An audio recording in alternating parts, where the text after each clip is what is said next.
بسم اللہ الرحمن الرحیم۔ ایک درویش اور اس کا کمسن چیلا شہر سے کسی دور جنگل میں رہتے تھے۔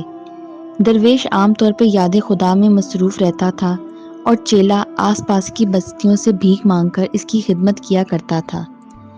درویش کا دل انسانیت کے درد سے لبریز تھا اور وہ صبح شام انتہائی سوز و گداز کے ساتھ یہ دعا کیا کرتا تھا: میرے پروردگار، میں ایک بے بس اور بے وسیلہ انسان ہوں اور تیرے بندوں کی کوئی خدمت نہیں کر سکتا، لیکن اگر تو مجھے بادشاہ بنا دے تو میری زندگی کا ہر سانس بھوکے اور ننگے انسانوں کی خدمت کے لیے وقف ہوگا۔ میں یتیموں، بیواؤں اور نادار لوگوں کی سرپرستی کروں گا۔ میں محتاجوں کے لیے لنگر خانے کھولوں گا۔ میں عدل و انصاف کا بول بالا کروں گا۔ رشوت خور اور بددیانت اہلکاروں کو عبرتناک سزائیں دوں گا۔ مظلوم مجھے اپنی ڈھال سمجھیں گے اور ظالم میرے نام سے کانپیں گے۔ میں نیکی اور بھلائی کو پروان چڑھاؤں گا۔ کمسن چیلے کو یہ یقین تھا کہ کسی دن مرشد کی دعا ضرور سنی جائے گی اور ان کے دن پھر جائیں گے، لیکن وقت گزرتا گیا۔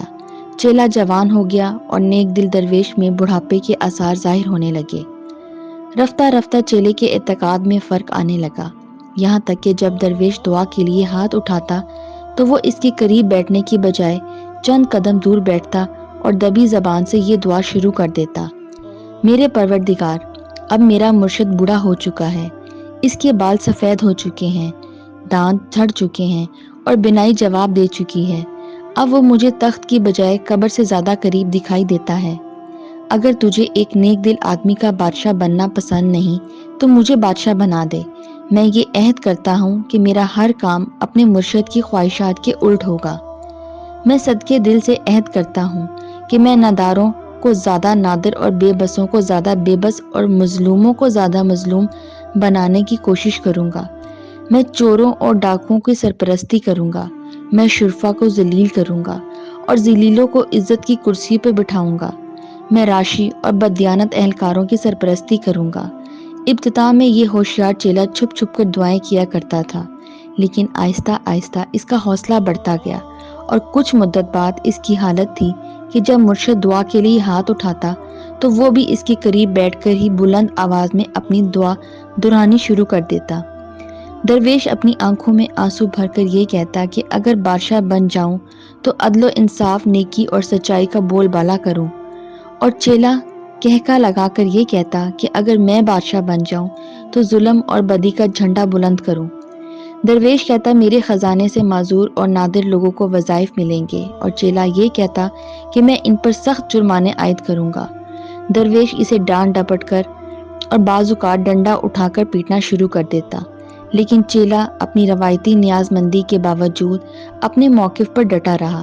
پھر وہی ہوا جو پرانے وقتوں میں ہوا کرتا تھا، یعنی ملک کا بادشاہ چل بسا اور تخت کے کئی دعوے دار ایک دوسرے کے خلاف تلواریں سونت کر میدان میں آ گئے۔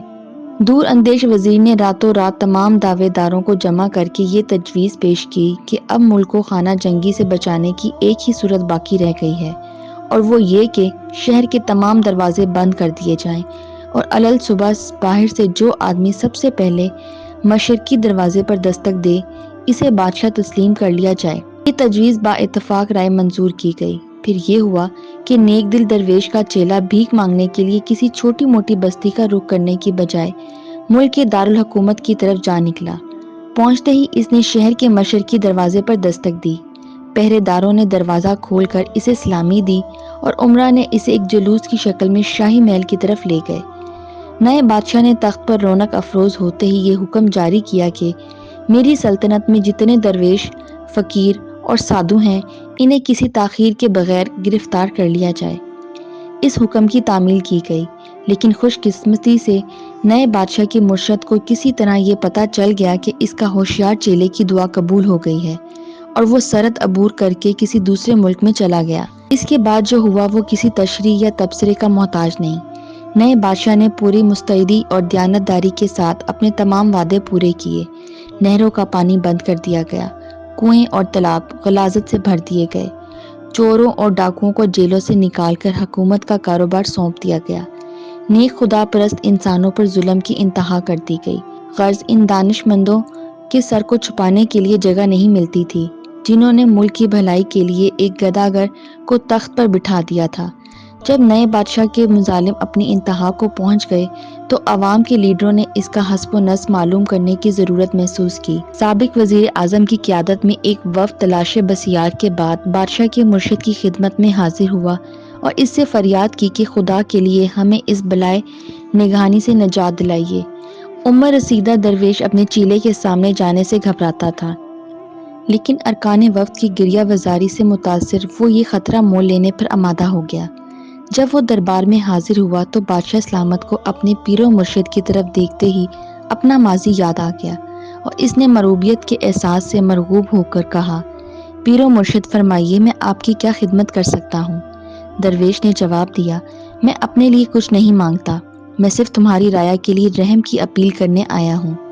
تم اقتدار کے نشے میں وہ زمانہ بھول گئے ہو جب بھیک مانگا کرتے تھے۔ خدا سے ڈرو، یہ سب فانی ہے، اگر ہو سکے تو موت سے پہلے کوئی نیکی کا کام کر لو۔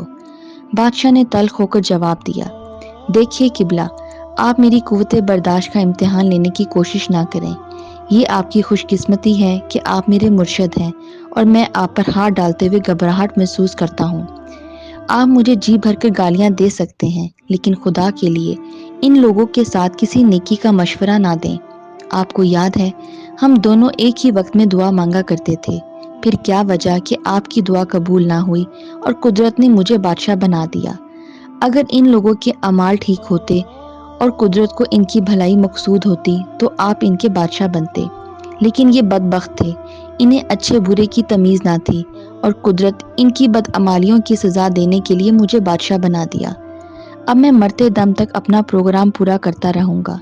اگر قدرت کو ان کی گریہ وزاری پر رحم آ جائے اور میری زندگی کے دن پورے ہو جائیں تو اور بات ہے، ورنہ میری طرف سے کوئی کوتاہی نہیں ہوگی۔ نیک دل درویش نے جواب دیا، برخودار، تم بالکل ٹھیک کہتے ہو۔ اگر یہ لوگ قدرت کی طرف سے کسی انعام یا بہتر سلوک کے مستحق ہوتے، میری عمر بھر کی دعائیں رائگاں نہ جاتی۔ یہ لوگ جنہوں نے میرے بجائے تمہارے سر پر تاج رکھ دیا ہے، اس قابل نہیں ہیں کہ ان پر رحم کیا جائے۔ تم شوق سے اپنا کام جاری رکھو۔